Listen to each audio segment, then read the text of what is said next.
Hello everyone, welcome back to my channel.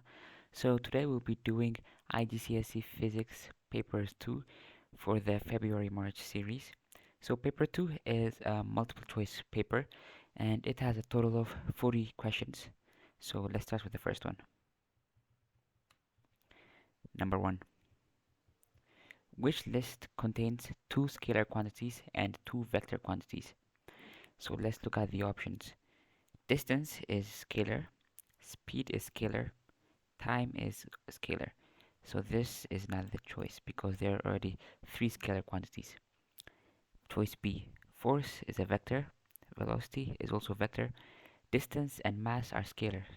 So this is our choice because there are two vectors and two scalar quantities. Number 2. The diagram shows the speed time graph for a car, which will describe the motion of the car at point X and at point Y. So at point X, this line through the origin represents um, a changing speed or a constant acceleration. And Y represents the horizontal line represents that the speed is a constant. So point X is changing speed and point Y is moving at a constant speed. So the answer is D. In a speed time graph, if there is a horizontal line, that means the object is moving with a constant speed. Number 3. Four objects are moving in a straight line. The table shows the distance moved by each object in each second of its motion. Which object is moving with a constant non-zero acceleration? So for the objects to move in a constant non-zero acceleration, that means the object should be increasing by a certain amount each time. So when we look at choice A, the speed in each one is 5. So that means the acceleration is 0. So that means choice A is not correct. And choice B, each time it's increasing the speed by 1. So this is our answer. Because it's a constant acceleration, because the speed is increasing by 1 each time, and it's not 0 because we can calculate the acceleration is going to be a value greater than 0. Number 4.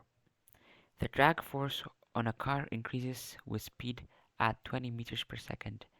The total drag force is 400 newtons. The mass of the car is 1200 kgs and the driving force is a constant at 700 newtons. Which statement about the acceleration of the car at 20 meters per second is correct? So we know that the drag force of the car increases with speed. So that means as time goes, the acceleration decreases. So it's either choice A or choice C because it states that the acceleration decreases as time passes. Now we have to find the actual acceleration. So we know that force is equals to mass times acceleration. We can rearrange this formula and acceleration would be the force over mass. So the force over here, we have to find the resultant force. So we know that the driving force is 700 and the drag force is 400. So to find the resultant force, we do 700 minus 400 over the mass, which is 1200. So when we calculate this, we get 0.25. So that means the answer is going to be A. Number 5. A rectangular swimming pool is 50 meters long, 25 meters wide. It contains water at a depth of 2 meters. The density of the water is 1000 kilogram per meter cubed. What's the mass of the water in the pool? So in this question, we're given the dimensions. So from the dimensions, we have to find the volume. So it's going to be 50 times 25 times 2. And then when we calculate that, we get the volume. So 50 times 25 times 2 would be 2500. 2,500 meter cubed. That's the volume. Now we're given the density, and we have to find the mass. So we know that density is equals to mass over volume. So when we rearrange the formula, the mass is the same as density times volume. So it's supposed to be 2,500 times 1,000, which gives us 2.5 million kilograms. It's going to be D. Number 6. An object is rising vertically at a constant speed through water. There are three vertical forces acting on it: the weight W, the drag force D, and the upward force U. So we know that the weight is acting downwards, and the drag force is also acting downwards, and we have the upward force U. Which diagram shows the magnitude and direction of the vertical forces acting on the object? So on the statement, we know that the object is moving at a constant speed. And for constant speed to happen, the resultant force should be zero. So the upward force, the total upward force, should be equals to the total downward force. So in this choice, we can see that the answer is D, because the total upward force is 3 newtons, and the total downward force is 2 newtons plus 1 newton, which is also 3 newtons. So that means the resultant force is going to be 0. So our answer choice is D. Number 7. Two boys of equal weight, we have to remember they are equal weight, sit on one side of a seesaw, as shown. The father of weight 1000 newtons sits on the other side. The seesaw is balanced and is being used so that it moves up and down. During one part of the cycle, the father descends through a distance of 40 centimeters. At the same time, the boy nearest to the pivot rises through 20 centimeters, while the other boy rises through 80 centimeters. What's the weight of each boy? So now this is testing our knowledge of conservation of moments. So we know that the anti-clockwise force is the same as the clockwise force. So when the father goes down, the moment of the father is the same as the moment of the two boys combined. So what we do is the moment is the force times the distance. So 1000 Newton times the distance, which is 40 centimeters, should equal to, we don't have the value for the weight of the boy, so we can write as B. So B times 20 centimeters, and then plus the moment of the other boy, so plus B times 80. So 1000 times 40 is 40,000. And we have 20B plus 80B. So when we add these two together, it's going to be 100B is equals to 40,000. So we can divide both sides by 100. And we would get 400. So ironically, the answer choice is going to be B. Number 8. The student measures the length of a spring. She then attaches different weights to the spring. She measures the length of the spring for each weight. The table shows her results. So the weight is on this column, on the first column, and we have the length in millimeters on the second column. What is the extension of the spring with a weight of 3 newtons? So we focus on 3 newtons. So extension is the initial length minus the final length. So at 0, we know that the length is 520. And at 3 newtons, the length becomes 533. So we do 533 minus 520. This gives us 13. So the answer is going to be D. Number 9. The momentum of a body is changed by a force acting on it for a period of time. Which action increases the change in momentum? So first let's write the formula for change in momentum. So change in momentum, force is equals to, the force is equals to the change in momentum over time. We can rearrange the formula so that change in momentum is equals to force times time. So that, okay, let's look at the choices. Doubling the force and halving the time. So if we double the force and half the time, that means the momentum is not going to change. It's going to be the same. So it's not going to be A. Doubling the force for the same time. Now this would bring a change, because if we double the force, that means the change in momentum will also increase. If the time stays the same, that means the momentum is going to increase. So the answer choice is B. Number 10.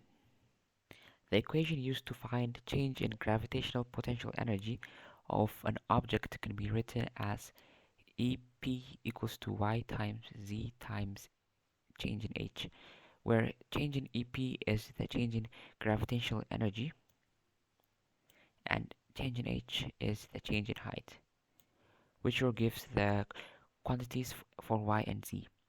So the gravitational energy is the same as mass times gravity times height. So we need mass and gravity. So that means the answer choice is A, mass and gravitational field strength. Number 11. A machine has a power input of 200 watts and a useful output energy of 1 kilojoule in 6 minutes. What's the efficiency of the machine? So we have the input power. So efficiency is the same as the output power over the input power times 100. So we have the input power, but then we have to figure out what the output power is. So we're given the energy in 6 minutes, 1 kilojoule of energy in 6 minutes. So power is energy over time. So that means 1000 joules over 6 minutes. So 6 minutes is the same as 6 times 60 to convert it into seconds. So 1000 over 360. That would give us approximately 2.78. So that means once we have this, we can insert this into the above formula over here. So efficiency is 2.78 over 200 times 100. And when we calculate that, what we get is 1.4%. So as we can see, the machine is not very efficient. Number 12. What's the unit of power? Now this question is an easy giveaway because they've already told us that the unit of power is watts on the previous question. So it's going to be D. Number 13. The diagram shows a rectangular block of weight 16 newtons. It's resting on a flat surface. What's the pressure at the base of the block due to the weight? So we know that pressure is the same as force over area. So the force is 16 newtons, and the area in contact with the surface, that means this area, is going to be the same as the one at top. So it's going to be, to find the area, we have to multiply 4 times 5, which is 20. So 16 over 20. So that would give us 0.8. So the answer is going to be C. Number 14. An oil tank has a base area of 2.5 meters squared and is filled with oil to a depth of 1.2 meter. The density of the oil is 800 kilogram per meter cubed. What's the force exerted on the base of the tank due to the oil? So from previous question, we know that pressure is the same as force over area. This is for pressure in solids. For pressure in liquid, the pressure is the same as the density times height times gravity. So let's find that first. So density is 800. So 800 times height, which is 2.5. No, 2.5 is the base area. So 800 is going to be 800 times 1.2 times 10, which is the gravity. So that should give us 9,600. So it would give us 9,600. That's the pressure. So to find the force, we can rearrange this formula. So force is going to be pressure times area. So this is the pressure, so 9,600 times the air, which is 2.5. And that would give us 24,000 newtons. So that would be D. Number 15. A sample of gas is trapped in a rigid container. As the temperature of the gas is increased, the pressure increases. Which statement is not correct? The gas molecules have greater kinetic energy. This one is true because when the temperature increases, the kinetic energy of the molecules would also increase. B. The gas molecules hit the walls of the container harder. This is also correct because they move faster, so they can hit harder. C. The gas molecules hit the wall of the container more frequently. This is also correct. So that means D is the incorrect one. Number 16. What happens when the temperature of a liquid increases? So when the temperature of a liquid increases, the mass of the liquid increases. Now this is incorrect even from the first part because change in temperature does not bring change in mass. So A is incorrect. The mass of the liquid increases. So over here it's also incorrect because mass does not increase because of temperature. Number 3, the volume of the liquid increases. Now this part is correct, making the liquid less dense. This is correct. So to be clear, we know that density is equals to mass over volume. So if the volume increases, that means density is going to decrease. So that's why the answer is not going to be D, but C. Number 17. A bar of metal, which is a good thermal conductor, is heated at one end. What's the main method of transfer of thermal energy along the bar? So along a solid object, the main transfer of energy is conduction. And in conduction, what happens is mobile electrons which are present in the metal would move and there would be transfer of heat energy. So it's going to be C, transfer by electrons. Number 18.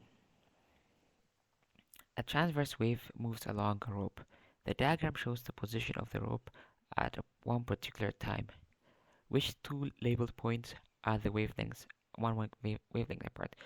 So usually wavelengths is the distance between here and here, two crests or two troughs. So it should be one whole cycle. So it should be X, that's cycle, and Z. It should be between X and Z, so it's going to be C. Number 19.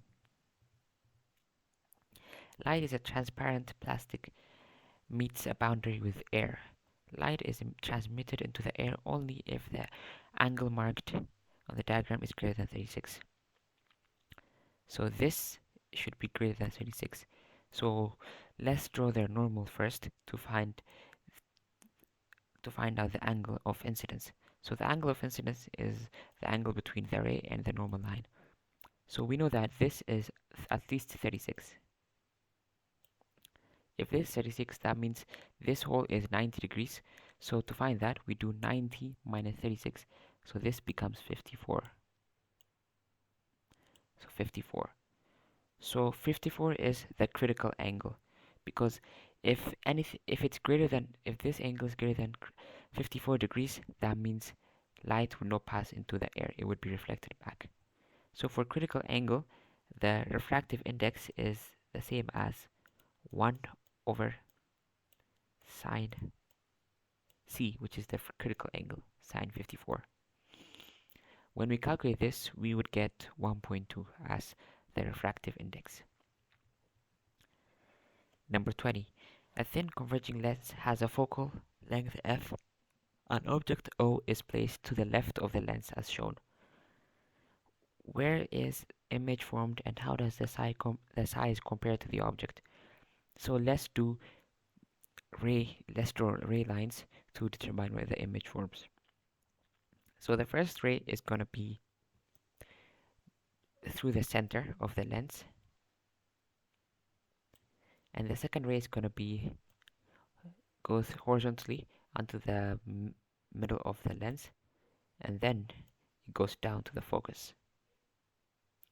So as you can see, this rays will never meet on the right side, so we extend it on the left side.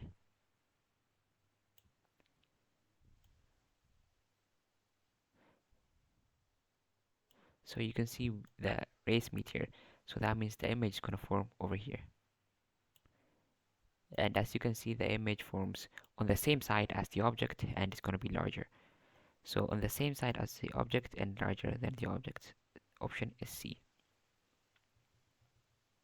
Number 21. Which diagram shows what happens when a ray of light passes through a prism? So this is testing on dispersion of light. So if we have a prism and if a light is passing, that means inside the prism there would be many rays, and then it would go downwards. It would be refracted downwards. So the one closest to that is going to be D. Number 22. A television station transmits a signal to a television receiving dish. The television has an on and off indicator light.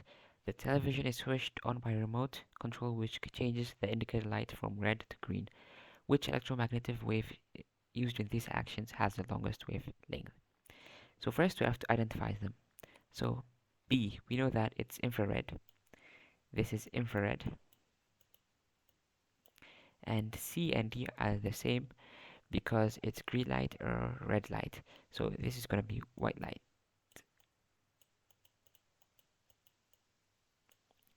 And this one, A, is going to be radio waves. And we know that radio waves have the longest wavelength in the electromagnetic spectrum. So it's going to be A. 23. A student makes a list of some applications of waves. Medical scanning of tissue, sterilizing water, using sonar to calculate ocean depths. Which applications use ultrasound waves? So let's look at the choices. Medical scanning of soft tissue, yes. Ultrasound is used for this because X-ray could damage the soft tissue. Sterilizing water, no. This is the job of UV rays. Using sonar to calculate ocean depth. This is also correct, so the answer is 1 and 3, which is going to be C. Number 24. The diagram shows a bar magnet at rest on a smooth horizontal surface. A length of soft iron wire is held parallel to the magnet. The wire is released. What happens? So when the wire is released, obviously it's an iron wire, so it's going to be attracted to the magnet, so it's going to move towards the magnet. So it's simply going to be B. Number 25. Which diagram shows the electric field pattern and direction around a positive point charge? So electric field pattern basically represents the direction of movement of protons. So in each of the diagrams, the center is going to be a positive charge. So protons would be repelled to a positive charge. So they're going to move away from the positive charge. So the answer is going to be A. when we look at a B, the direction, the charges are being attracted to the positive charge, which is incorrect because like charges repel each other. So B is incorrect. So the answer is going to be A. Number 26. A laboratory has a standard wire of non-resistance. It also has other wires made from the same material as the standard wire, but of different length and diameters. Which wire would definitely have a resistance of less than the standard wire? We have to find conditions where the resistance is going to be less than the previous one. So the wire length should be shorter because when the wire length is shorter, more electrons can transfer, decreasing the resistance. So shorter, and the wire diameter should be larger so that more electrons can flow through at one time, decreasing the resistance the most. So it's going to be C. Number 27. The graph shows the relationship between the current in a circuit component and the potential difference across it. The graph has a straight section and a curved section. What happens to the resistance of the component in these two sections as the current increases? So on the straight section, the resistance is going to be the same. On the straight section, the resistance is going to be the same. So no change in resistance. But on the curved section, the curve is, this type of curves always indicate that the element on the y-axis is decreasing. So in this case, this curve represents the current is decreasing. So if the current is decreasing, that means resistance does the opposite. The resistance increases. So the answer is going to be D. No change in resistance in the straight section, and in the curved section, resistance increases. Number 28. The diagram shows a part of a circuit. What is combined resistance of these resistors? So first, these two resistors are in series, so just add them up. So 2 plus 1, that's 3. So 3, that's the initial the resistance of these two. Now, these are in parallel. So what we do is we do R1 times R2 over R1 plus R2. So that would give 3 times 4 over 3 plus 4. So it's going to be 12 over 7. That would give us C, 1.7 ohms. Number 29. The diagram shows a circuit which includes two resistors and a battery. The voltmeter reads 6 volts. What is the potential difference across the 30 ohm resistor? So in this question, we can just do simple proportion. So if 10 ohms across it there is 6 volts, that means across the 30 ohms resistor there would be X. So we multiply 30 times 6 over 10. So 30 times 6 over 10. So we can erase this. 3 times 6, that's going to be 18. So the answer is going to be C. Number 30. 10 more questions. A wire is moved down in a direction perpendicular to the magnetic field. The three changes are suggested. Which change increases the electromotive force induced in the wire? So we have to find a condition where the EMF is increasing. So the speed of movement of the wire is increased. Yes, this was definitely increased the speed. The magnetic field strength is decreased. Now this is incorrect because if the magnetic field is decreased, that means the EMF produced will also decrease. 3. The direction of the magnetic field is reversed. This wouldn't bring any change in the size of the EMF because if the direction is reversed, that means the direction of the EMF induced would also be reversed, but the number wouldn't change. So answer is going to be B.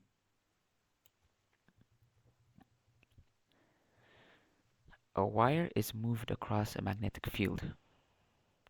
This causes an induced current in the wire. The induced current interacts with the magnetic field to produce a force on the wire. In which direction is the force?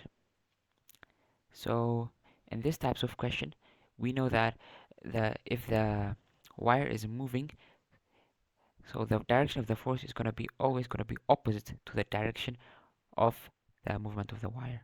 So the answer on this one is going to be D. So always remember this. If the wire is moving, that means the force is going to be in the opposite direction to the movement of the wire. Number 32. 100% efficient step-down transformer has a primary voltage Vp and primary current Ip, which compares the secondary voltage with Vp and the secondary current with Ip. So it's a step-down transformer. So if it's a step-down transformer, that means the voltage is obviously going to decrease. So it's either C or D. And in a transformer, the voltage is inversely proportional to the current. So if the voltage decreases, the current increases. So the current is going to be greater than Ip. So the answer is going to be C. Number 33. The scattering of alpha particles by a thin metal foil support the nuclear model of an atom. Why are alpha particles used rather than neutrons? So the basic explanation is because alpha particles are charged. So the answer is going to be D, because they have a positive charge. An iron nucleotide is represented by the symbol shown. Which statement about the nucleus of the iron nuclide is correct? So the nucleus contains 56 neutrons. So this 56 neutrons represent the neutrons plus protons. So this is incorrect. The nucleon number is 30. This is the nucleon number and it's 56. The proton number is 26. Now this is correct because the bottom number represents the proton number. So it's going to be D, 3 only. 35. A sample of radioactive isotope has an initial rate of emission of 128 counts per minute and a half-life of 4 days. How long will it take for the rate of emission to fall to 32 counts per minute? So what they're telling us is the initial count is 128 per. So every 4 days, the number 128 halves. So after the first 4 day, it becomes 64, and after the second 4 days, it becomes 32. So that means we took 4 days and another 4 days. That means it's going to be 8 days. So the answer is going to be C. Number 36. Several scientists are working in a laboratory. The scientists are experimenting with sources which emit ionizing radiation.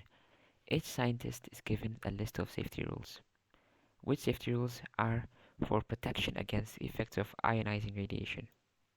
We have to focus on ionizing radiation. The first one, keep at least 2 meters away from other people. Now this wouldn't exactly work because 2 meters is not a good distance because ionizing particles travel a long way. So this wouldn't be right. Number 2, do not stay longer than 4 hours per day in the laboratory. Yeah, decreasing the time for exposure. That's a good method. Stay behind lead-lined screen. This would also work because lead prevents ionizing particles from passing through. So that means 3 would also work. So it's going to be 2 and 3. The choice is D. Number 37. Which data is needed to calculate the average orbital speed of the satellite around the planet? So orbital speed is the same as 2 pi r over t. So r represents the distance between the center of the planet and the satellite. So we obviously need this one. We don't need the radius of the planet because we already given the distance from the center of the planet to the satellite. We also don't need the period of rotation, but we need the time for the satellite to orbit the planet once, which is t. So that means we only need the last 2 of them. So it's going to be B. Number 38. Approximately how long does it take for the moon to make one complete orbit of the Earth? That's going to be B, 1 month. Number 39. The energy generated in stable star comes from nuclear reactions. Which type of reaction occurs in the sun? So in the sun, two hydrogen nuclei join together to form a helium nucleus. So the answer is going to be hydrogen nuclei join together to form a helium nucleus. Yeah, it's going to be D. Number 40, last question. Two quantities define the Hubble constant HO. The speed at which the galaxy is moving away from the Earth V, and the distance of the galaxy from the Earth D. Which relationship between V and D, and what's the current estimate for HO? So Hubble's constant is 2.2 times 10 to the power of negative 18. So the answer is going to be either A or B. And the relationship is that V is going to be proportional to D, because if we look at the formula, it shows that the V is proportional to D. So that was the last question. So that was it for today. So if you enjoyed, make sure to like and subscribe for upcoming content. And if you have any specific suggestions for what I should do next, make sure to write them down in the comments. And thank you for watching.